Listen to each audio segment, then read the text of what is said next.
They called him the Unconquerable because in 19 years of brutal combat in arenas across the Roman Empire, no opponent had ever defeated him, no beast had ever brought him down, and no emperor had ever witnessed him show even a trace of fear or hesitation in the face of death.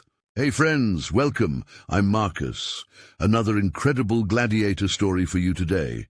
Let me know where you're watching from, and please hit that subscribe button. Let's get started. Marcus Drusus Invictus had risen from captured war prisoner to become the most celebrated gladiator in Roman history, winning 817 consecutive victories that made him wealthier than most senators and more famous than many generals who had conquered entire provinces. At 36 years old, he stood at the absolute pinnacle of his profession, personally favored by Emperor Antoninus Pius, owner of a magnificent villa outside Rome, and engaged to be married to the daughter of one of the empire's most powerful patrician families. His upcoming wedding was the social event of the season, and his retirement from the arena after one final spectacular victory was planned to be the greatest gladiatorial spectacle Rome had ever witnessed. But what none of the 70,000 spectators gathering in the Colosseum that morning knew was that their legendary champion was about to throw away everything he had built over nearly 2 decades, destroying his perfect record, his wedding, his fortune, and his future, all in a desperate attempt to save the life of a 19-year-old slave girl he had never met before, who was chained in the arena tunnels, waiting to be torn apart by lions for the entertainment of the same crowds who worshipped him as a living god. The girl who would end Marcus's perfect career had been born into the worst circumstances imaginable in the Roman world. Her name was Cassia, though few people had bothered to remember it or use it in the 5 years since she had been sold into slavery at age 14. She had been the youngest daughter of a farming family in the countryside outside Rome, living a simple but happy life until the night tax collectors had arrived demanding payments her parents could not afford, when her father had protested that the taxes were unjust and impossibly high. The collectors had labeled him a rebel against Roman authority and had his entire family arrested as examples to other farmers who might dare question imperial tax policy. Cassia's parents and 3 older brothers had been executed immediately as traitors, but she and her 2 younger sisters had been sold into slavery to help pay the taxes their father had supposedly owed. The sisters had been separated at the slave auction, each purchased by different masters, and Cassia had never seen them again. At 14 years old, she had found herself the property of a wealthy merchant who used her for the hardest and most degrading labor in his household, beating her regularly and lending her out to other households when they needed extra slaves for particularly unpleasant tasks. For 5 years, Cassia had endured a life of constant suffering and degradation, moving from one cruel master to another as she was sold and resold whenever someone decided she was more trouble than she was worth. She had been beaten so many times that scars covered her back and arms. She had been starved so often that her body remained painfully thin, despite being 19 years old.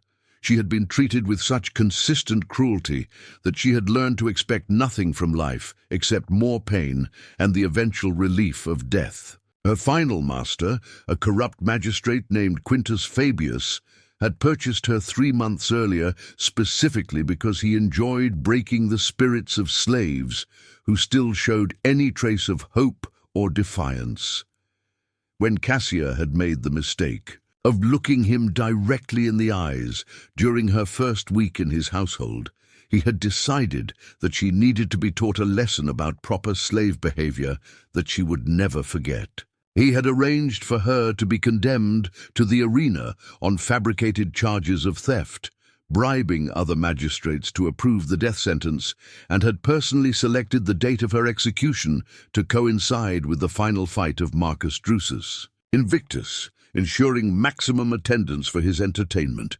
The morning of the execution, Cassia had been dragged from her cell in the magistrate's house, chained hand and foot, and transported to the Colosseum, along with a dozen other condemned criminals who would be killed during the morning executions that preceded the main gladiatorial combats. She had been thrown into a holding cell deep beneath the arena, where she could hear the roar of the crowd above and the terrifying sounds of lions pacing in their cages nearby.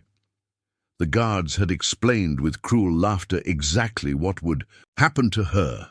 She would be pushed into the arena unarmed and alone, while 3 starved lions would be released from their cages to hunt her down and tear her apart for the entertainment of 70,000 spectators who would cheer her suffering. Cassia had spent her final hours huddled in the corner of her cell, trying to pray to gods she no longer believed listened to people like her, trying to find some shred of courage or peace or acceptance that would make the coming horror easier to bear. But there was no peace to be found, only terror so absolute that she could barely breathe, and the certain knowledge that her death would be slow and agonizing and would mean nothing to anyone except as a few minutes of entertainment before the crowd turned their attention to more important spectacles. Marcus Drusus Invictus had arrived at the Colosseum that morning in the finest armor money could buy, riding in a decorated chariot, accompanied by servants carrying his weapons and trophies from past victories. He had been preparing for weeks for what was meant to be his retirement fight, a carefully choreographed battle against 5 skilled gladiators that would showcase his legendary abilities one final time before he retired as the greatest undefeated champion in Roman history. After this victory, he would marry Julia Octavia, the patrician daughter, who would elevate his social status even further, and he would transition from gladiator to respected businessman and perhaps even politician, using his fame and wealth to build a comfortable life far removed from the violence of the arena. But as Marcus walked through the underground passages toward the gladiator preparation chambers, he passed through a section where condemned prisoners were being held before their executions. The arena authorities usually kept these areas separate from where gladiators prepared, but construction work on one of the main tunnels had forced temporary route changes that brought Marcus through corridors he had never walked before. It was there, in the dim torchlight of a forgotten passage, that he heard something that would change the course of his entire life, a young woman's voice, weak and terrified, singing a lullaby to herself in the darkness. If you enjoy these gladiator stories, subscribe to the channel. We share new stories every day. Do you think true courage means protecting the innocent even when it costs you everything? Tell us what you think in the comments. Following the sound, Marcus discovered Cassia in her cell, chained to the wall, her thin body shaking with terror, singing the same song her mother had sung to her and her sisters when they were children, before the tax collectors had destroyed their family. She was singing it softly, desperately, as if the familiar melody might somehow give her strength to face the horror that awaited her in less than an hour. The sight of her, so young and so terrified and so completely abandoned by any hope of mercy or rescue, stopped Marcus in his tracks as completely as if he had been struck by a physical blow. "Why are you singing?" he asked gently, his commanding voice making her flinch and fall silent immediately. Cassia looked up at him, seeing the elaborate armor and recognizing instantly that this was someone important, someone powerful, someone who could hurt her even more than the guards already had. "I'm sorry, master," she whispered, pressing herself back against the wall as if trying to disappear. "I didn't mean to disturb anyone. I'll be quiet. Please don't hurt me."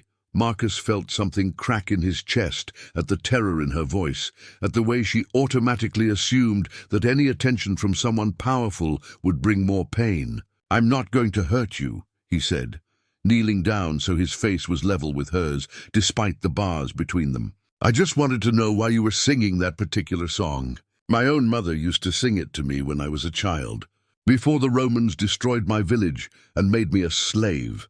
The shared memory, the unexpected gentleness in his voice, made Cassia look at him more carefully. and she recognized with shock that she was speaking to Marcus Drusus Invictus himself, the legendary unconquerable champion whose face was known throughout the empire. "My mother sang it too, master," she whispered, "before they killed her for not having enough money to pay taxes. I thought if I sang it one more time before the lions eat me, maybe I could remember what it felt like to be loved, just for a few minutes before I die." Those words, spoken with such quiet resignation to a horrible fate, hit Marcus with a force that no enemy blow had ever achieved. Here was someone facing the most terrifying death imaginable, and her final wish was simply to remember being loved. The injustice of it, the cruelty of a system that would condemn a young woman to be torn apart by animals for the entertainment of crowds, suddenly became unbearably real to him in a way it never had before, despite his years of watching countless executions from the arena floor.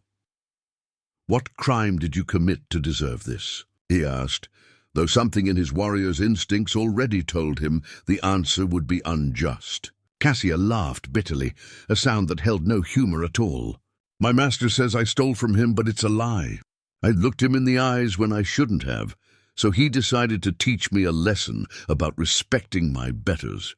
He arranged for me to be condemned to the lions. My death is scheduled for 1 hour from now, right before your final fight, master. They want a large crowd for my execution." Marcus stood slowly, his mind racing through options with the same tactical brilliance that had kept him alive through 817 battles. He could not simply free her from the cell. The guards would stop him and she would die anyway. He could not bribe the executioners. They were under direct orders from a magistrate who wanted to see this girl die specifically. He could not appeal to the emperor. There was not enough time, and Antoninus would never interrupt a scheduled execution to save one condemned slave. But there was one thing he could do, one sacrifice he could make that would force everyone's hand and give Cassia a chance at survival, even if it destroyed everything he had built over 19 years. To learn the ending of this story, subscribe and turn on notifications.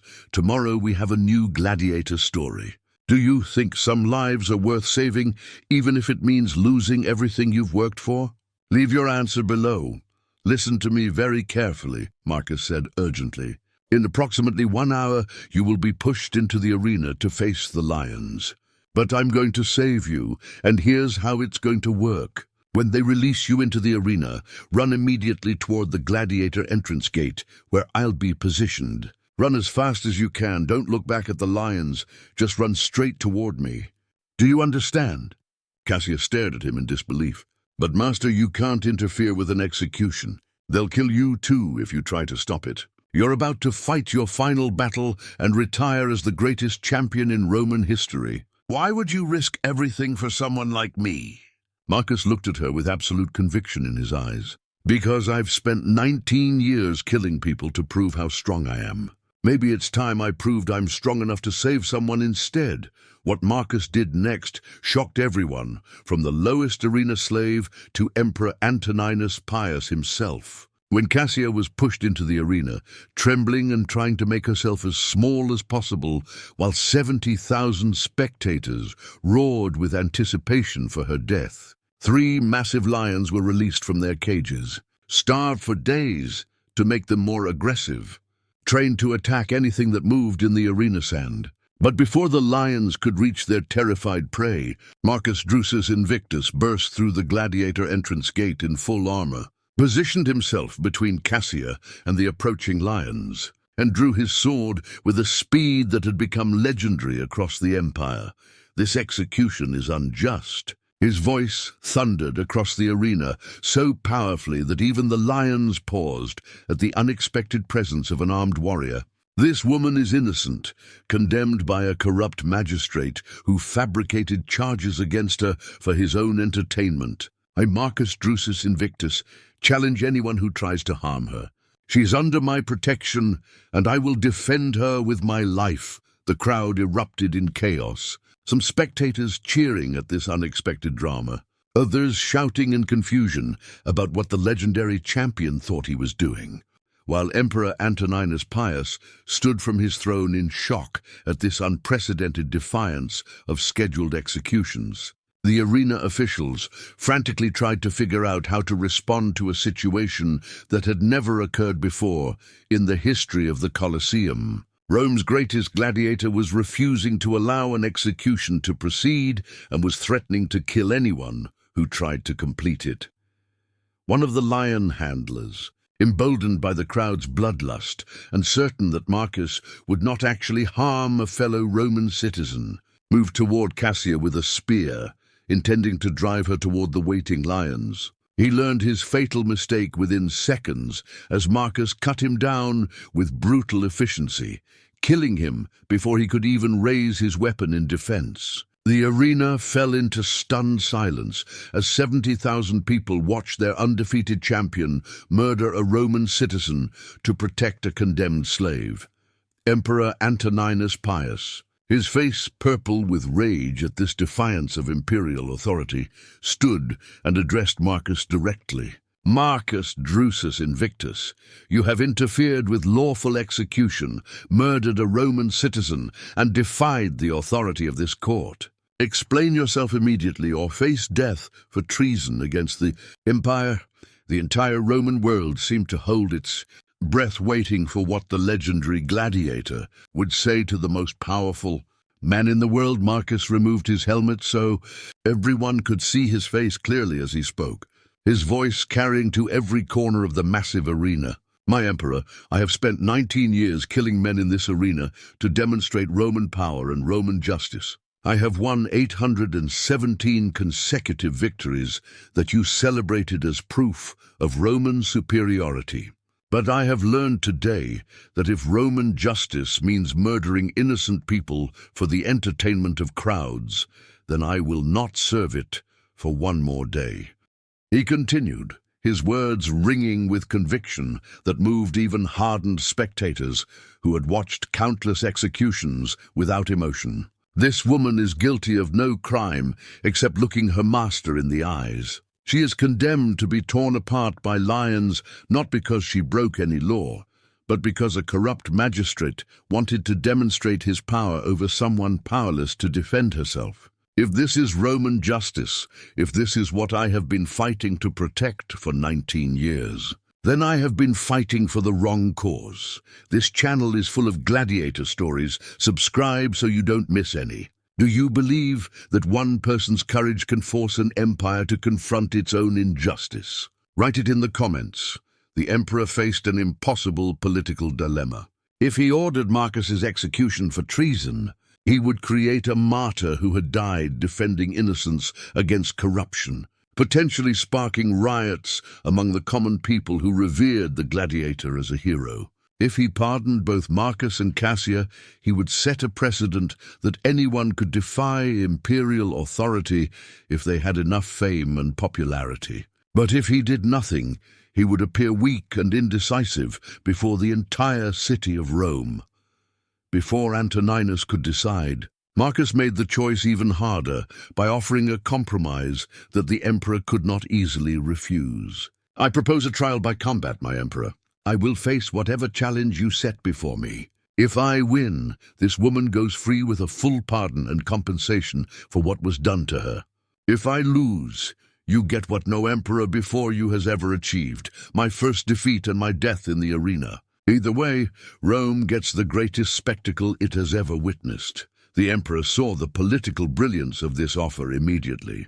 If Marcus won against impossible odds, Antoninus could pardon Cassia and look merciful while still getting an incredible show. If Marcus lost, Rome would witness the fall of its greatest legend, and the woman would die with him, eliminating the problem entirely.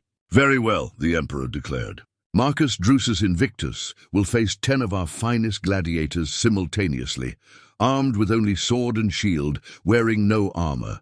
If he survives, the woman goes free. If he falls, she dies with him, and his name dies in disgrace." The battle that followed became the most legendary fight in Roman history, told and retold for generations. Marcus fought with a skill and determination that seemed impossible, cutting down opponents with efficiency that had defined his entire career. But fighting 10 trained killers without armor was beyond even his extraordinary abilities. Within minutes, he had killed 7 of them, but taken wounds that would have killed a normal man 3 times over. Blood poured from cuts across his chest, arms, and legs. His movements slowed. His legendary strength began to fade. Cassia watched from behind the arena gate, where Marcus had positioned her before the battle began, tears streaming down her face as she witnessed this magnificent warrior destroying himself to save her life. When the 9th gladiator fell to Marcus's sword, the crowd was screaming itself hoarse at the greatest display of combat skill they had ever witnessed. But the final opponent saw his opening as Marcus stumbled from blood loss and exhaustion. The last gladiator's sword found its mark, striking Marcus in the side with a blow that would be mortal. But with his final strength, as his opponent raised his weapon for the killing blow, Marcus threw his sword with perfect accuracy through the man's throat, winning the battle even as his own life slipped away. He had done it. He had won, but the cost was his life, freely given to save someone he had never met before that morning. The Emperor, moved by courage he had never witnessed before and unable to deny the clear victory, immediately pardoned Cassia and granted her full citizenship, compensation, and imperial protection. As physicians carried the dying Marcus from the arena, Cassia broke free from the guards and ran to him, falling to her knees beside his broken body. "Why?" she sobbed. "Why would you give up everything, your perfect record, your wedding, your future, your very life, for someone like me?" Marcus looked up at her with eyes that were already fading, but his voice was strong and clear. "Because 19 years of victories meant nothing if I couldn't use my strength to protect someone who truly needed it. Because your desire to remember being loved showed me what real courage looks like. Because being the unconquerable was just a name. But breaking my perfect career to save an innocent life made me finally feel like a man worth remembering." Our channel has hundreds of gladiator stories. Subscribe to access them all. What do you think was the most powerful moment in Marcus's final stand? Write it below. Marcus Drusus, Invictus, died that evening from his wounds, but his legacy transcended his 817 victories. His final battle forced Rome to investigate the corruption that had nearly killed Cassia, exposing dozens of magistrates who had been falsely condemning people to death for personal entertainment or profit.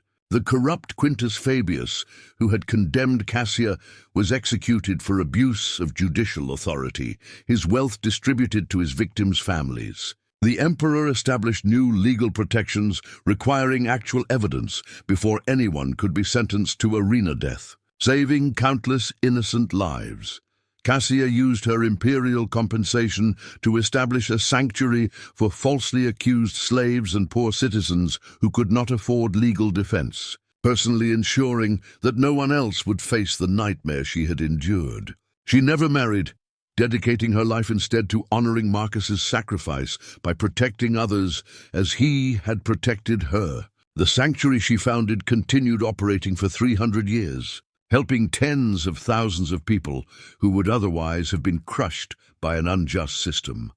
The legend of Marcus's final battle spread throughout the empire, inspiring countless others to question unjust laws and stand against corruption even when it was dangerous. Poets wrote verses about the gladiator who proved that losing with honor meant more than winning without it. Philosophers debated whether his 817 victories mattered as much as his one deliberate sacrifice. Mothers told their children about the warrior who showed that protecting the innocent was worth more than any amount of personal glory. Years later, when people spoke of Marcus Drusus Invictus, they no longer called him the Unconquerable because he had been defeated. Instead, they called him the Protector, because he had finally conquered the only thing that mattered, his own desire for personal glory over moral righteousness. His story became proof that the greatest victories are not won in the arena against armed opponents. But in the moral choices we make, when standing up for justice costs us everything we have worked our entire lives to achieve. Cassia lived to be 68 years old, and until her final day, she kept a statue of Marcus in the sanctuary's entrance hall, carved by the finest artist in Rome, and maintained with donations from thousands of people whose lives had been saved by the legal protections his sacrifice had forced into existence. The inscription read, "To the warrior who taught Rome that some things are worth more than an undefeated record, and that true strength is measured not by enemies defeated, but by innocents protected." His 19 years of victories made him famous, but his one day of sacrifice made him immortal. If you enjoyed this story, subscribe and hit the bell. We have new Gladiator stories every day. Subscribe so you don't miss them. Subscribe, like, and share your thoughts about whether the truest test of a warrior's character comes not from never losing, but from choosing to sacrifice an undefeated record to save someone the world has condemned to die. Just like this legendary gladiator proved when he destroyed his perfect career to protect a slave girl from the lions in ancient Rome.